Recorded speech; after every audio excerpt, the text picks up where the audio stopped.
Let's continue our own conversation now, as we are pleased to have Skyping in from New York City the former Lieutenant Governor of the state of New York, Betsy McCaughey, and via Skype from Northern Virginia, the New York Times best-selling author, presidential historian, and Reagan biographer Craig Shirley. Craig, of course, the author of Last Act, The Final Years and Emerging Legacy of Ronald Reagan.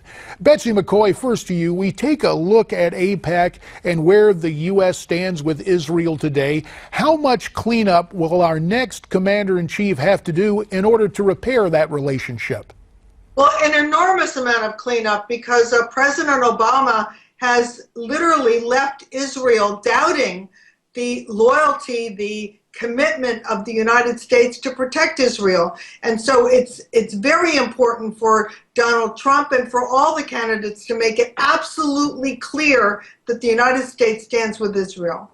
Craig, the Obama administration's energies have been focused on improving relations with Iran and Cuba, while seeming to go out of our way to alienate Israel. Is that a fair assessment, or how would you characterize American foreign policy under Mr. Obama these past 7 years? I think it's a very fair assessment. It seems like it's the reverse of Teddy Roosevelt's big stick. It's to give carrots to our enemies and sticks to our friends. Is that Reagan and everybody since the Cold War understood is that we stand by our allies, we stand steadfastly by our allies, and we punish our enemies, or at least do something to encourage their reform. But we certainly don't reform them for not reforming.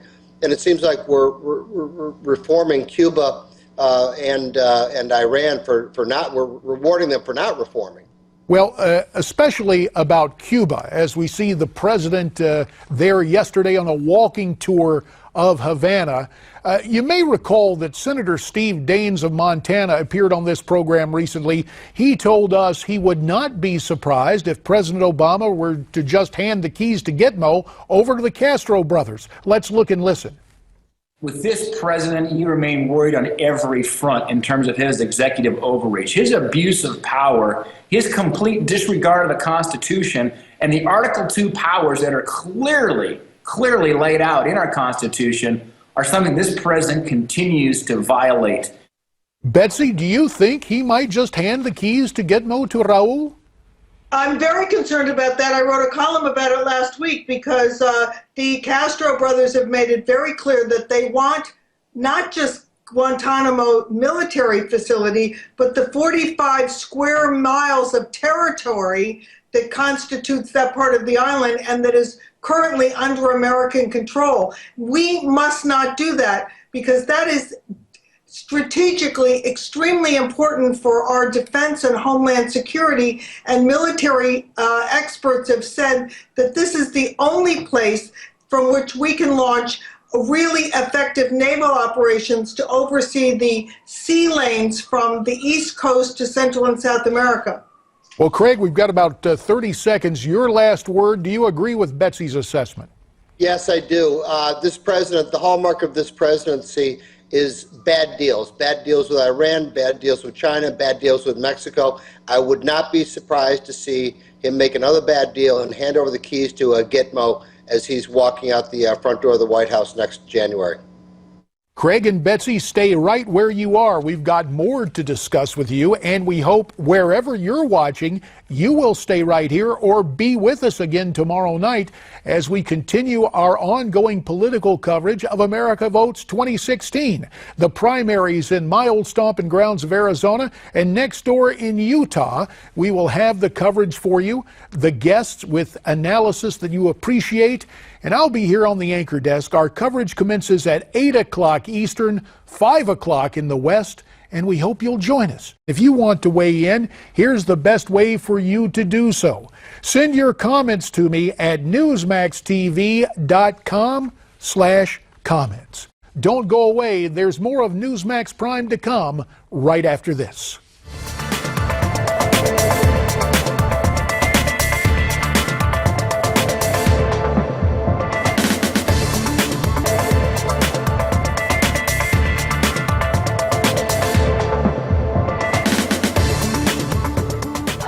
So, you know, the Mormons, going back to Utah, but the Mormons love winners. They love winners. And I think we're going to do very well in Utah. And I can tell you for Arizona, we are way up. But pretend we're even, because you have to go out and vote, okay? You have to go out and vote. Donald Trump over the weekend at a campaign rally in Tucson, Arizona, asking his supporters to go out and vote in spite of the strong lead that he holds in the Grand Canyon state. Arizona and Utah, the two states up for grabs for the GOP in tomorrow's primary election. Arizona is a winner-take-all state. So can the Donald turn his strong lead into a victory there? And is it possible he might pull off a surprise in Utah? Let's continue our political discussion with the former Lieutenant Governor of New York, Betsy McCaughey, and presidential historian Craig Shirley. Betsy, by all accounts, Trump looks to be way ahead in Arizona. He has the endorsement of a guy who endorsed me, Sheriff Joe Arpaio. It didn't work so well for me in 2010, but I'm guessing it's going to work. It's going to work for Donald tomorrow. Your take on that? Well, it's definitely going to work for him. The border is a very big issue in Arizona, as you know. Utah's a little harder to call, but let me just move ahead for a second because there's so much concern about the convention. And it is true that if Donald Trump walks into that convention with a plurality, but with less than the legally required number of delegates, he is walking into a trap because a careful review of the rules shows a conflict. Rule 16 binds the delegates to what their voters have decided.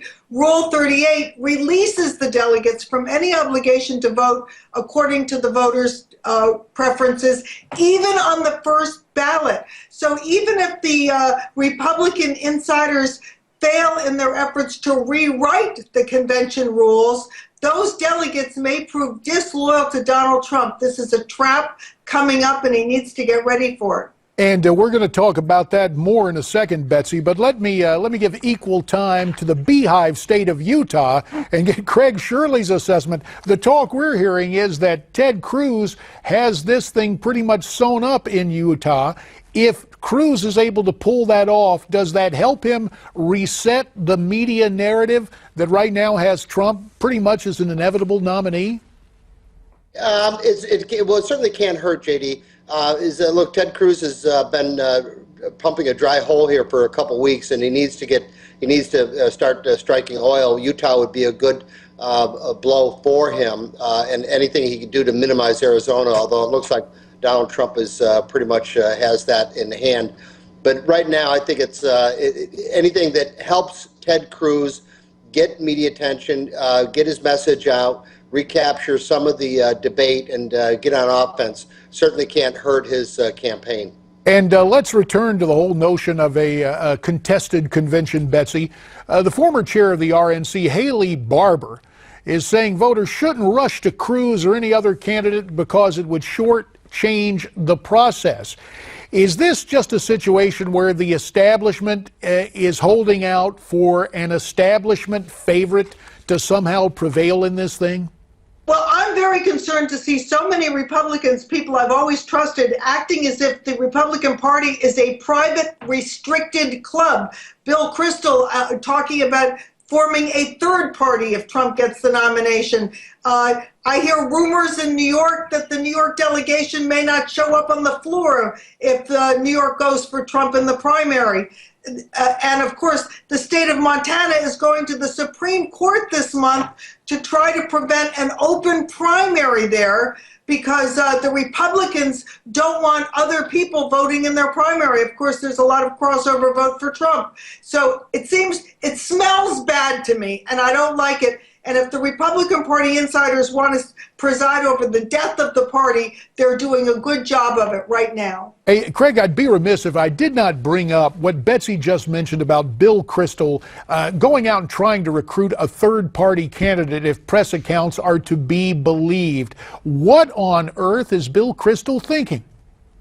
Good question. I don't know. Bill Kristol's track record as a campaign strategist or campaign manager is spotty at best. I think he managed one campaign in Maryland many years ago, and it lost in a landslide. So I think this is more about playing the insider game, trying to be relevant than it is on any grand master strategy. I think Betsy's right. Is that the Republican Party, you know, Donald Trump might not be the worst nominee as they turned out. He's certainly bringing new people into the process. He's certainly surprising people. He's certainly having fun on the stump. And I'm not willing to say that, you know, against Hillary that he's a slam dunk loser. I think that he's very much in play if he's the nominee. And the Republicans need, I think, quite frankly, need to suck it up and get behind the nominee and work for the best and hope for the best. You know, not only is it the GOP establishment, but Betsy, an alarming story has come to our attention. Mexico supposedly pushing its permanent residents here in the United States to become U.S. citizens to add to those voting against Trump in November. We've got about a minute left. Your take on this story? Well, it's bad enough to face the fact that the Mexicans are working against us, but it is a bigger outrage to see Republican officials, the insiders, the permanent political class, actually destroying the party and taking it away from the voters. This party belongs to us, not to that little elite group. I just have to ask you this, Craig, very quickly. Mexico trying to influence the American election. Your take on that, 15 seconds. Everything right now is playing to Donald Trump's benefit. You know, so much of politics, as you know, is about timing. And everything right now, from going against Jeb Bush to Mitt Romney, has worked to Donald Trump's benefit. This, too, will work to Donald Trump's benefit. Timing, time. Oh, we're out of it. Craig Shirley, Betsy McCaughey, thank you for an invigorating discussion and a maddening one when it comes to Mexico. You heard what they had to say. Agree or disagree? Send your comments to me at newsmaxtv.com/comments.